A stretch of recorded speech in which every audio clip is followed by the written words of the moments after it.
The science of sound, ध्वनि का विज्ञान। फ्रेंड्स, क्या आपको पता है कि किसी भी प्रकार की ध्वनि आपके विचार, आपकी भावनाओं को कंट्रोल करती है। अब चाहे वो आध्यात्मिक हो या सामाजिक, कोई भी मनुष्य किसी भी प्रकार की ध्वनि के प्रभाव से बच नहीं सकता। तो चलिए आज हम ध्वनि के इस गहरे विज्ञान को समझने की कोशिश करते हैं। ये वीडियो आपकी सोच बदल देगा, तो वीडियो पूरा एंड तक देखें। तो साउंड का इतना बेसिक तो आप जानते ही होंगे कि जब भी आपके कान किसी भी प्रकार की ध्वनि सुनते हैं, वो ध्वनि आपके भीतर कुछ ना कुछ तो बदलाव करती ही है। जैसे आपके पास किसी बच्चे का रोना, सॉन्ग सुनना या फिर किसी की बातचीत सुनना। जब आपके कान इस तरह की कोई भी आवाज सुनते हैं, तो ये आवाज आपके भीतर कुछ करती है। जब कोई बच्चा रोता है, तो याद रखना, यहाँ केवल बच्चा ही नहीं रो रहा है। उस बच्चे के रोने की आवाज से आपके भीतर भी कुछ बदल रहा है। आपके विचार, आपकी भावनाएं, वहां पर परिवर्तन हो रहा है। जरा गौर करना, किसी भी बच्चे की रोने की आवाज सुनने से पहले आपके भीतर किस तरह के विचार और भावनाएं थीं, और वो आवाज सुनने के बाद अब आपके भीतर क्या बदल जाता है। और जब आप किसी की हंसी की आवाज सुनते हैं, तब भी ना चाहते हुए भी आपके भीतर कुछ खिलखिलाने लगता है। कुछ बदलाव तो जरूर होते हैं, क्यों, है ना? तो आप यह तो समझ गए कि ध्वनि और आपकी भावनाएं या विचारों का बहुत गहरा संबंध है। और दुनिया में कोई भी ध्वनि ऐसी नहीं है जिसका प्रभाव आपके कानों तक या सुनने वाले तक ना पड़े। अगर आप किसी वैज्ञानिक से पूछते हैं कि ध्वनि क्या है, व्हाट इज साउंड, तो वो वैज्ञानिक कहेगा कि ध्वनि एक ऊर्जा है जो किन्हीं दो चीजों के घर्षण करने से पैदा होती है। और जहां ऊर्जा है, वहां कोई ना कोई एक्शन तो जरूरी होगा। ऐसा तो हो नहीं सकता कि कहीं पर एनर्जी हो और वहां कोई कार्य हो ही ना। क्यों? तो ध्वनि एक ऊर्जा है, और ये ध्वनि हम अपने कानों से सुनते हैं, और ये शरीर कानों के जरिए उस ऊर्जा को ग्रहण कर लेता है। और ये ऊर्जा जब आपके भीतर चली गई है, तो ये जरूर आपसे कुछ ना कुछ तो करवा ही लेगी। जैसे मान लीजिए आपको कोई बुलाता है और कहता है जरा इधर आइए, तो ऑफ कोर्स आप वहां जाओगे। ध्वनि कुछ तो करवाएगी ही। उधर जाओ तो उधर भी जा सकते हो। आप कैसे हो, तो आप इसका जवाब भी दोगे, या तो ठीक या नहीं, कुछ भी। जवाब आपका कुछ भी हो, कार्य उस ध्वनि के रिस्पॉन्ड में ही हुआ है। अब आप कहोगे कि हम किसी की बात सुनकर रिस्पॉन्ड ना करें तो भाई भौतिक तल पर आप अपने आप को रोक सकते हैं, लेकिन विचारों का क्या? किसी की बात सुनकर या ध्वनि सुनकर आपके भीतर विचारों में भी तो परिवर्तन होता है, क्यों, है ना?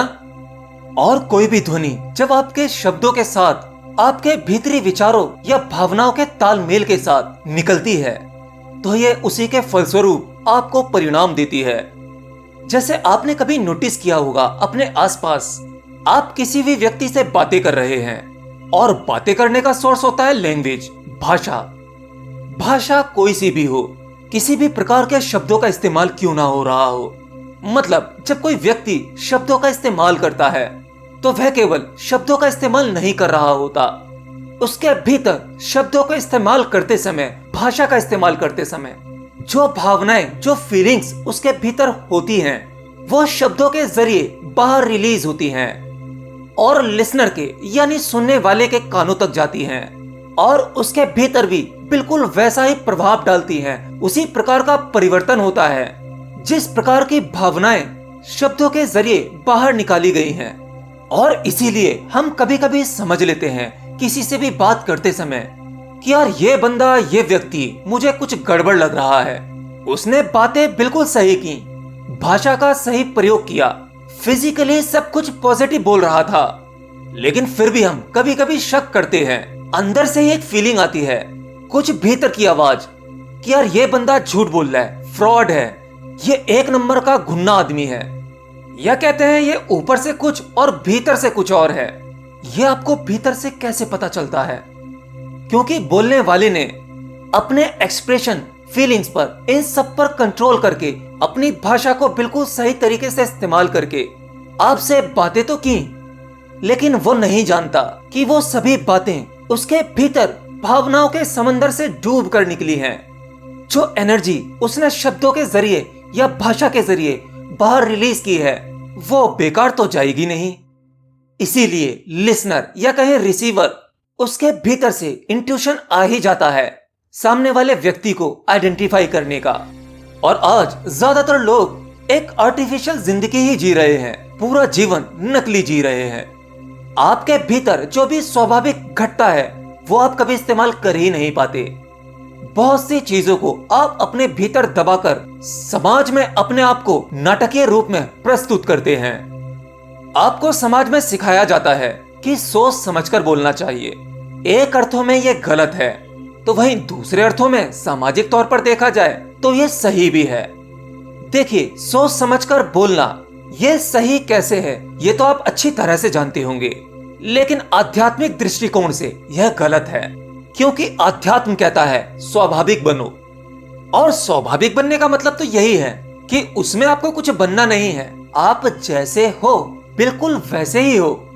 आपके भीतर कोई भी विचार या कोई भी बात आई, आपने बिल्कुल उसे कह दिया। न तो आपने उसे डिलीवर करते समय सोचा और न समझा, क्योंकि यही आपका स्वभाव है। यहाँ एक्शन नेचुरल तरीके से हुआ है, प्राकृतिक हुआ है।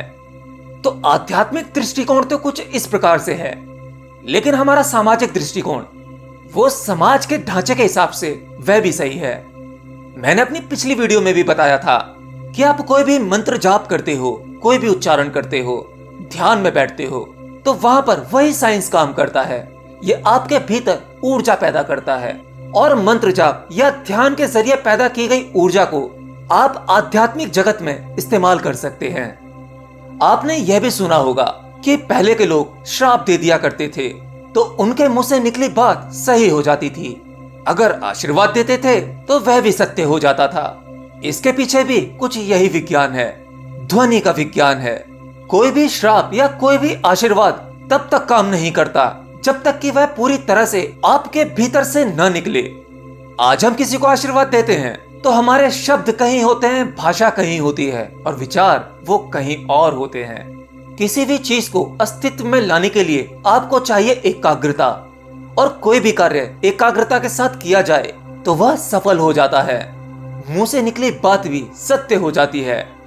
आज हम किसी को कोसते हैं या श्राप देते हैं तो हम भूल ही जाते हैं कि हमारा खुद का कॉलर कितना गंदा है। एनीवे, तो ध्वनि के बारे में ये था आज का वीडियो। और हाँ, ये ध्वनि पृथ्वी पर मौजूद हर एक चीज को प्रभावित करती है। अब इसमें चाहे जानवर हो, पशु पक्षी या फिर इंसान, हम सब इससे प्रभावित हैं। इंसानों के पास तो भाषा है, लेकिन पेड़ पौधे पशु पक्षी ये सब ध्वनि से प्रभावित होते हैं, बातचीत करते हैं और उत्तर भी देते हैं। एक अर्थ में हम कंट्रोल किए जा रहे हैं ध्वनि और चित्रों से।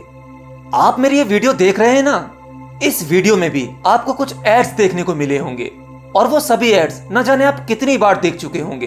तो आपको बार बार वो एड दिखाए जाते हैं, सुनाए जाते हैं, ताकि वो आपके दिमाग में बैठ जाए और उन बड़ी कंपनियों द्वारा आप कंट्रोल किए जाएं। ये सिस्टम ऐसे ही चलता है। हम सब साधारण इंसान ऐसे ही यंत्रवत काम करते हैं।